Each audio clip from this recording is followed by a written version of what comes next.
district school board, which means that I work with all the schools in the board, but I'm based down in Burlington, or wherever happens to take me on that particular day.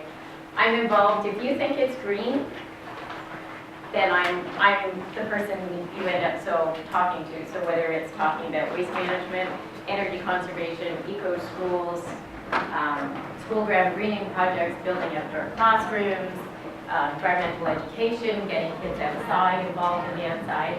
I'm involved in that. I'm also involved with looking at the impact of how our kids get to school, on not only the school itself, but also on the kids. And we know that this is an issue that comes up at many parent households, and it's an issue at schools.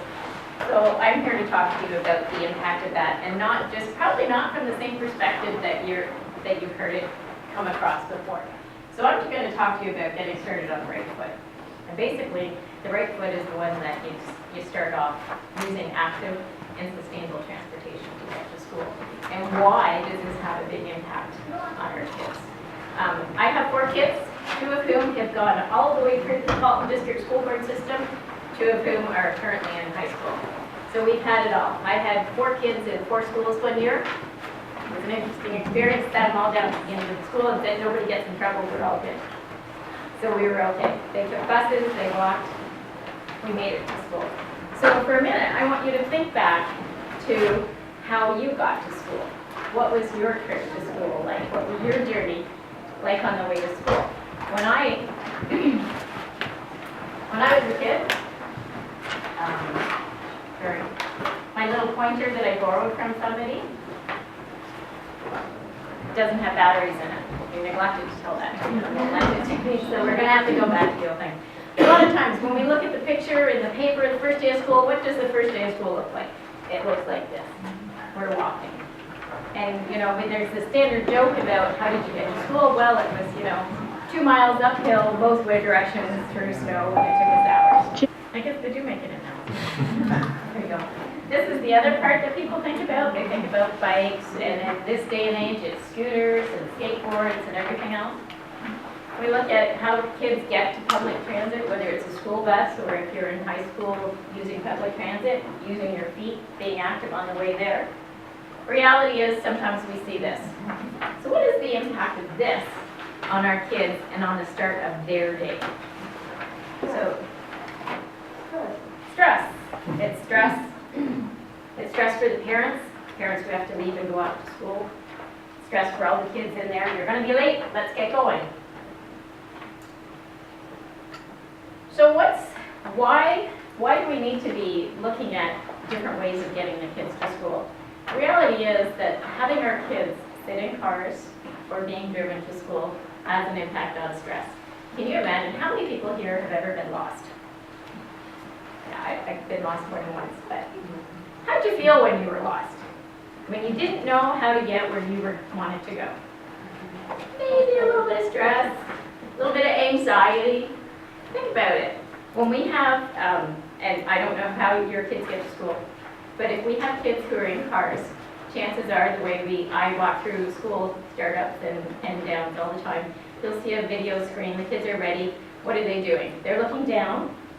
They're looking at a screen. They have no idea what's going on. So now we've got people going to the same place every day with no idea how to get home. So you've got that stress that you're building with the kids. So how do we get around this? Well, some of the things that we have to look at. People will tell me, why can't you walk to school? Well, there'll be weather. It's too hot, too cold, too wet, too this, too that. So turn that around. I was not born in Canada. I was born in England. Might be damp. Rains a lot there. Everybody owns umbrellas and rain boots. But snow was not part of my parents' experience. We moved to Canada in 1967. In 1969, they had 8 feet of snow in Montreal. They didn't break that record for almost 40 years. So you can imagine, there's my parents with their little children, because they didn't know what a snowblower was. We walked to school because that's how you got to school. Somehow you made it work. The infrastructure was there so that the sidewalks were plowed, that they got rid of the snow around the corners. So some of it has to be a partnership with working with their municipalities on getting kids to school. people are concerned about safety. That is an issue. We want our kids to go to school and be safe when they get there. We want them to be safe on the way there so that they're not worried about other pieces. Reality is we see kids walking between cars. We see kids standing waiting for parents with lines of cars with engines running around them, so it impacts them in that way, that physical aspect of their school day as well. And this is either to or from school. As I said, I stand and watch. People say, I saw you were standing in the corner, and I just stand there and watch and see what goes on. And it's quite startling some days what people feel is the appropriate way to get to school. Most of our schools in Halton are walk-to schools. The distance is 1.6 kilometers for an elementary student, that's K to 8. It's a little bit more than that, it's 3.5, 3.2. 3.2 for secondary. So how far is far? What is the impact of this? A 1.5 kilometer walk is about 20 minutes, 15 to 20 minutes, depending on how fast you're going. So this is one of our schools. This is our walker line.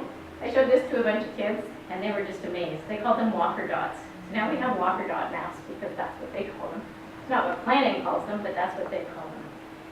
And it was really impressive with the number of kids who came up to me and said, I just need to figure out where my dot is. Where do I live? I have no idea where I live in the big picture relationship to school. So now we're expanding that. That walk to school is now impacting their ability to navigate, to get out there and find their way around a place that they're not familiar with, to understand. There's a lot of people that live around me. I can walk with them. Maybe the way that I'm walking isn't the best way to walk. There's a different way to get there. We build our schools now with access from 4 points so that they do have lots of opportunities to come in. Old schools that have been there for a while might have small parking lots, might have something else. But we work, again, with municipalities to make sure that we're putting in place the infrastructure that's there. So even though we're still talking about the trip to school and how does it impact our kids, we've got stress, mental health, spatial ability, ability to navigate. These are skills that go beyond what they are learning in the classroom. It gives them a sense of independence. It gives them resilience because now they can feel good about themselves, about knowing how to get places.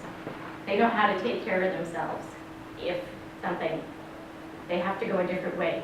Because if your kids have one way to go and they don't understand where they are in relationship to their school and their home, what happens if that road is closed? They need to understand their place in space. So when we go to the schools, we sort of hands up survey for kids figuring out how they're going. You can use this data. Now they're involved. You're looking at data management. Kids are taking surveys and they're using that data themselves. And that's their piece. They know exactly who they are in that group. They're plotting their impact on the environment and getting to school. And we talk a lot about making sure that what they're learning in school has a real connection to the world. So who here really liked making graphs when they were in school? About, I don't know what, there is people, I have a math mind, I look at numbers, they look beautiful to me, but lots of times kids are like, when am I ever going to need fractions? And I would say, well, guess you don't have to worry about what size of pot you're getting if you can't do fractions, right? I have 4 kids, that pie thing was quarter, fifth, sixth, how we getting there? What do you want? But it gives them context with what they're learning in school. So this is all about still how do you get to school. Now they're being able to evaluate distances. They're learning how to navigate. They're using data that's them to graph and take surveys and learn data management skills.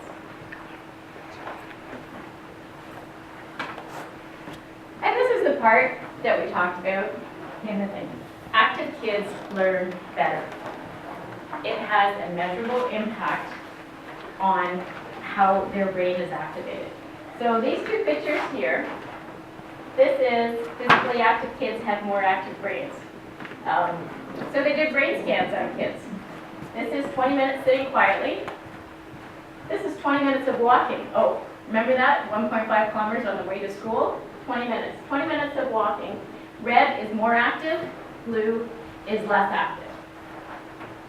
So just having them be active on the way to school activates their brains. They actually did a study over in one of the Scandinavian countries, Denmark, thank you. I say Danish because I tried Google Translate to figure out what the paper was because they only published it in Danish. It's quite interesting. But what they did was they took 20,000 school kids and they broke them into active transportation to school and non-active transportation. Active transportation, I mean human-powered skater, skateboard, scooter, bikes, walks, and they had them do concentration tests. And the kids who did use their own body to get to school had measurably better concentration skills for 4 hours after they got to school. Better concentration skills, better learning. And you can see that these are the tests. And again, like I'm going to talk to you about walking to school, but really you should be asking your kids, how active are you in school? Making sure they get outside. I used to laugh. I had 3 boys, 1 girl. And there was the odd occasion when those boys were a little restless in class and couldn't get work done. And I'd say, what did you do? Oh, I had to stay in at recess. And I used to think, so we take the child who really needs to move and we make them stay inside for recess to get the work done. Really, you should be saying, go outside, be active, move around, get your brain activated, get some of that energy out, and come back ready to learn. When you have active classrooms and active kids, you have less classroom issues. Teachers spend less time on off-task pieces. So there it is, 21% decrease in teachers' time managing behavior. So again, if your teacher is not managing behavior, she is working with the kids. And they're learning. They are available to learn. So they will see an increase in test scores. They're more likely to do better in math or English. Depends on the type of physical activity during class time. If you look at things like walking on a balance beam or something like that, the kids will do better on concentration. I have this. You guys, I don't know if I have enough copies, but I certainly have copies of it. They do better in reading, spelling, math, and that's 20 minutes of physical activity. So again, you've got that walk in school. That 20 minutes on the way in. Somebody asked me the other day, they said, well, what if I don't walk, if my walk to school is 400 meters and it doesn't take me 20 minutes? And I said, well, think about how your walk to school is. Like, I don't know about your kids. My kid, the straight line was a challenge. We used to be all over the place. We used to make pit stops. It could be a 20-minute walk to go 8 houses because the kids were so interested. And that's part of the other piece that when you talk about getting kids activated for school, what are they thinking about? Where is their mind? Has their mind been turned into sort of one zone by looking at a screen before they get to school? Or have they been looking around and getting those creative juices going before they even get to school? There's a few side benefits to getting people outside.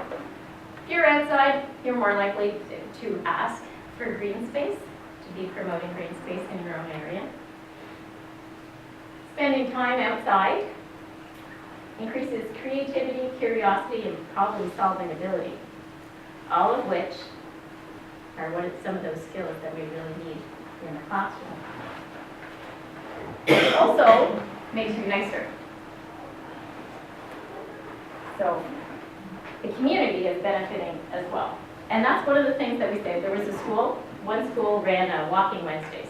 It was a program. We're going to start early. We're going to start trying to get kids to walk to school with their families on Wednesdays only. And they asked to survey parents, how did you find it? And one of the parents wrote in and said, when the kids wanted to do this, you know, it's kind of like, please, please, please, Mom, we want to start this group. So that's your social marketing piece where you get people to lead by example. And the mother said, well, you know, it was a little bit difficult, but I did it. I said, okay, you can walk to school. It's 1 day a week. We'll make it work. So she tried it. She said, you know what I found out? I found out there's people in my neighborhood because I was so wrapped up in getting the kids to school, off to work, the kids that come home, park in the garage, and then run out and do activities with the kids on the weekend. I didn't know who my neighbors were. And all of a sudden, these people were coming out of their houses. And I was recognizing them. I knew where they were. Now when my kids wanted to go out and play on a Saturday afternoon, I knew where they were going, and I knew who they were going to. So that's kind of like a little side benefit. The other benefit for us as adults is Google sitting, and they will tell you all about the hazards of sitting for long periods of time. 7 minutes of activity for an adult in the morning gets you going so that when you get to work, you are more activated, ready. You don't come in with your coffee and sit down. I know I commute lots of times, so it's a little hard. Sometimes you're like, oh, I just want to come in and need to get ready. But if you're outside, you personally as well are experiencing those benefits. And the other side of that is that you are developing relationships with your kids, because there is no screen for them. So what are they going to tell you about? How are you going to connect what's going on in school?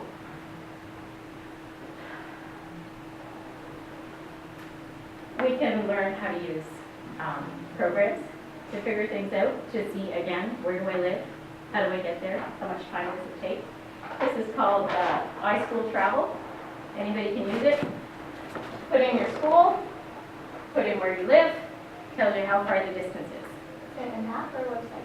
I don't know if they have an app, because I have a BlackBerry and nothing works on a BlackBerry, but it's cool. So it's an So this is an actual website, ischooltravel.org. They may have an app, I'm not sure. Why wouldn't you use Google Maps? I'll show you. Google Maps is great. I love it. I also like looking at the, what's the one where you look down? Google Earth. Yes, Google Earth is always interesting because you can see what's around you.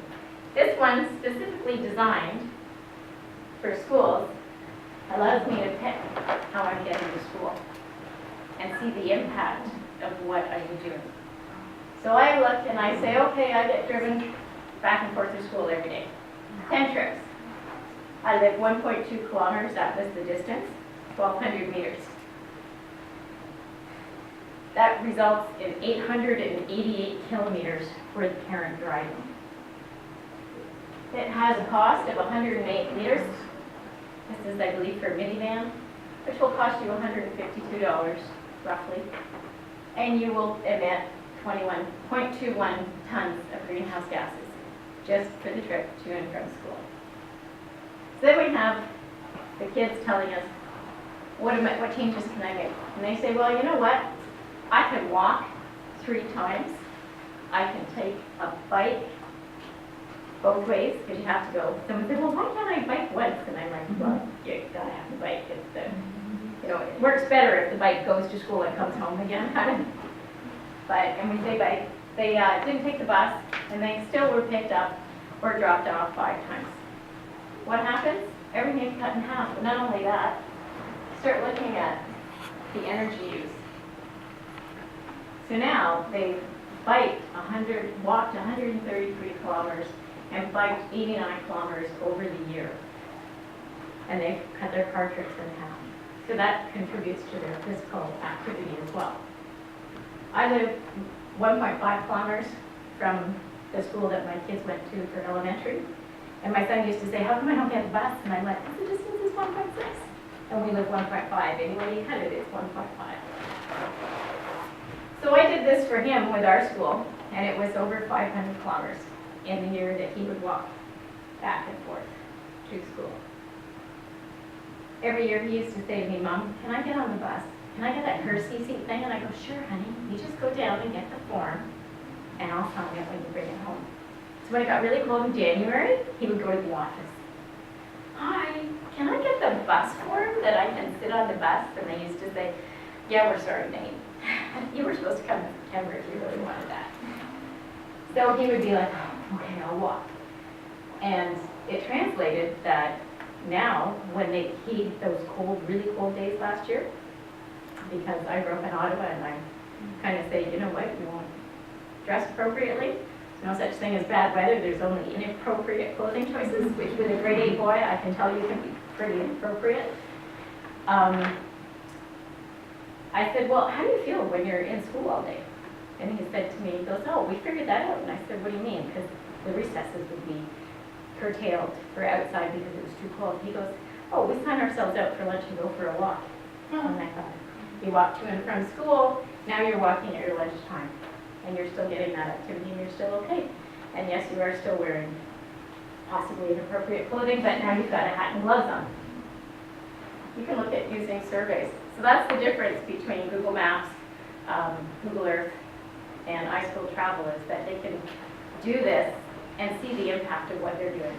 And that connects directly to all strands in the curriculum. If you look at the social sciences curriculum for K to 8, it all talks about stewardship and responsible citizenship and our impact on the built environment, our impact on the natural environment.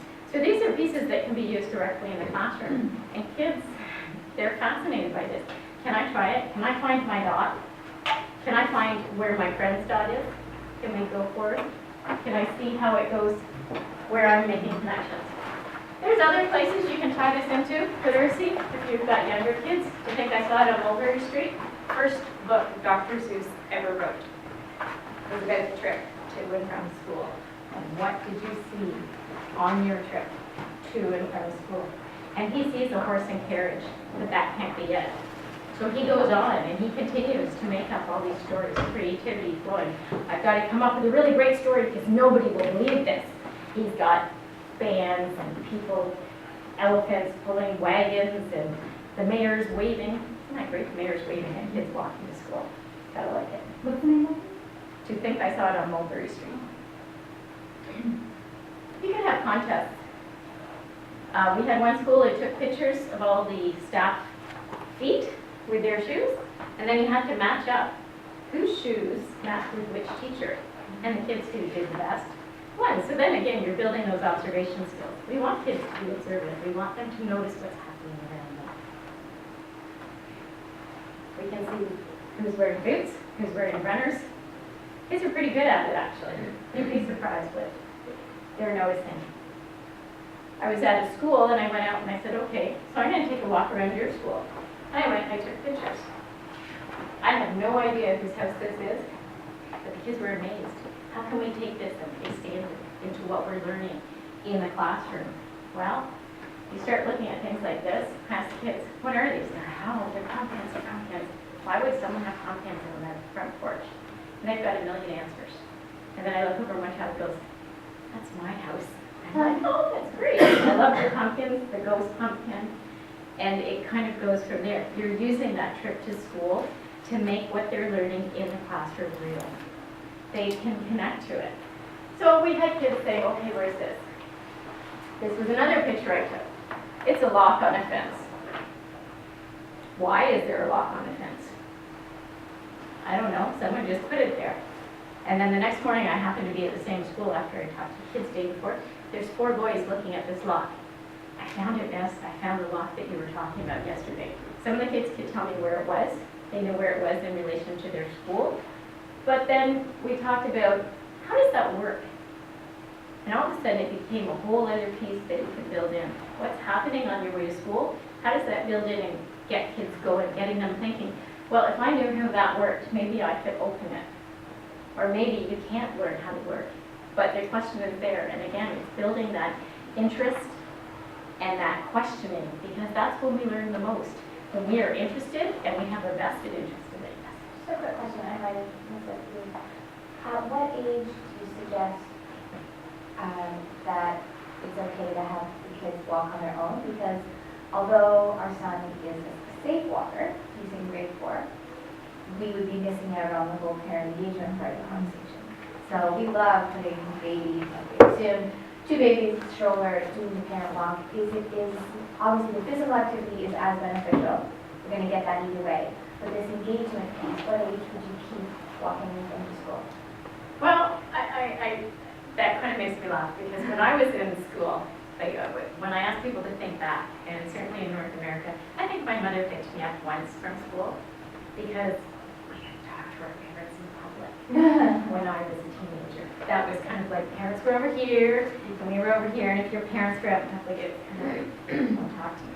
So kids We actually have probably better relationships with our parents, kids and parents now than we did. When I was younger, I certainly spent more time talking to my kids than my parents spent talking to me. So that parent engagement piece is really important. What I find, I used to walk to school with my son, the 1.5. When he was younger, and I had a job where I worked out of my house. It was great for me. I got 6 kilometers of walking in, and I got my coffee on the way back. It's interesting if they did a study, this is showing us the benefits of the physical activity. Now we're talking about the benefits of engagement. Interesting to see if the grade 5 student does the same walk alone to and from school every day versus with the family. What are the extra benefits? So what I found when I started walking with my son was that people would ask me, they'd stop the car, roll down the window, Suzanne, you need a drive. And I'd say, it's 20 degrees outside. No, why don't you join me? Then it got to the point where the kids were like, Mom, stop the car. There's Nate and his mom. I'm going to walk to school with them. And slowly it ended up being so that we were still walking with the kids. They might be walking up in front, but then they would drop back and have a little chat, and then they go forward. You're seeing the same thing that they are. And that's where you can get the questioning and tie into these things. Hey, I noticed something. Did you see it? What did you think? Or you'll have the kids say, Mom, I noticed something. And that's where we start, again, building that piece in around having kids notice what goes on. When we look at what the walk to school looks like physically, and we need to make those connections to municipalities about infrastructure, take the kids with you, because they'll point out where the issues are. They'll tell you that this is a spot where people are driving too fast, we need a stop sign, sidewalks are bad. All those pieces are in there. So they're noticing, and then you can build that into civic engagement and having them write letters. So sometimes you're back a little bit. I put this picture up, kids laughed. I told them I liked it because it looked like a scuba diver, and I liked to scuba dive, but it's a snorkeler. This is a tree. Even better, here's this one. The grandparents, the news grandparents, because one of the kids told me it was their grandparent that does this. After this, I had the kids come back and say to me, where is that tree? Because I need to go see it for myself. Again, building in that community engagement, that interest. How do we do this? How do we move forward?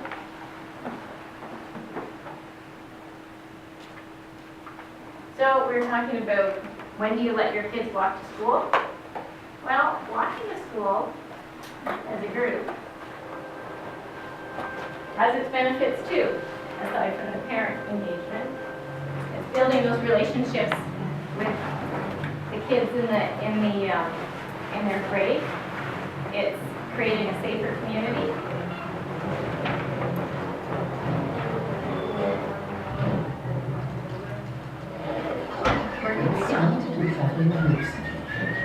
Take the bus. On the left.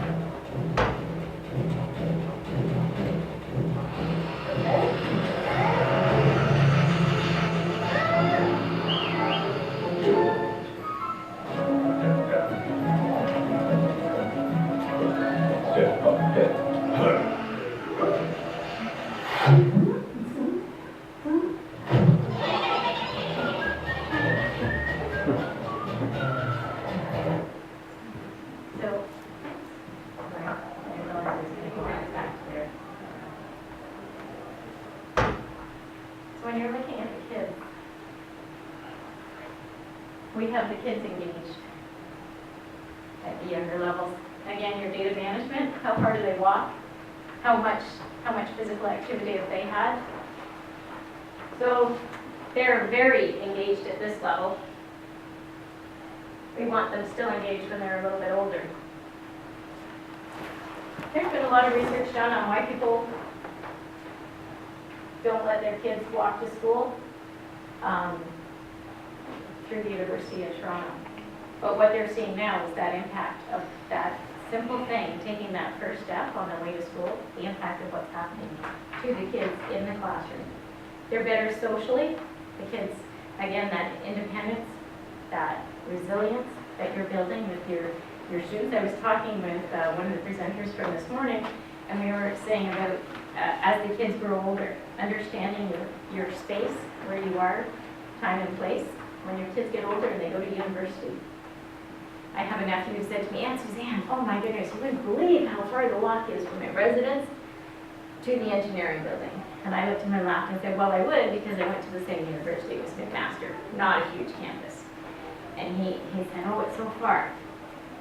And I thought, well, that's his piece. He doesn't have that ability to navigate. If you think of Google a university map like York University, we're saying that people can't find their way around York. They can't find their way around universities. Because when our kids get in the car, my kids do the same thing. They have Google Maps on their phone. It tells them turn right in 200 meters. We used to have the Google, the Maps program that would print out where we wanted to go. It was great. Tells you every turn, unless of course there's a problem. So now how do we navigate using maps? And as the kids go forward, how do they use public transit? How do they get around once we let them go when they go to university? My oldest son goes to the University of Ottawa. He walks to and from. He doesn't live on campus. Puts his headphones on, which I'm not overly keen on, but pick for battle. And he goes and he walks. And I said, well, why are you walking? Just curious, because they laugh because they know me. Why are you walking? And he says, well, you know, clears my head. Clears my head for the day, clears my head at the end of the day. I'm getting some physical activity, and you know what? I feel better. My physical and mental well-being is improved once I get there. And once you get to university and the level of stress that you have going on with everything there, moving away from home, simple things that they've learned are good. Halton District School Board fully supports improving the use of active transportation, and we endorse it for the physical and mental well-being of our students, community safety and accessibility, our learning, and the equity piece, as well as the environmental sustainability, because we're improving the air quality. Again, improving the physical environment around our schools increases the learning environment for the kids. So that's about it. I'm willing to answer any questions if anybody has any, but any of the resources. Some of the things that we have talked about, I'm sure you've seen in a few places, are the physical activity guidelines that we're looking at for kids. And they talk right up front about the impact of having our kids go outside. And they talk about cutting down on sitting time. And active transportation on the way to school is one of the ways to increase the healthiness of our kids. And I think we all understand that the healthier the kids are, the easier it is to learn. I was interested in that study that they did on the concentration levels. It has a bigger impact. The active transportation has a bigger impact on kids' ability to learn than eating breakfast. I'm not saying you shouldn't eat breakfast. A good breakfast, then the walk to school is the way to go. But it has a bigger measurable impact on the concentration levels and the ability to learn and the readiness to learn than anything else.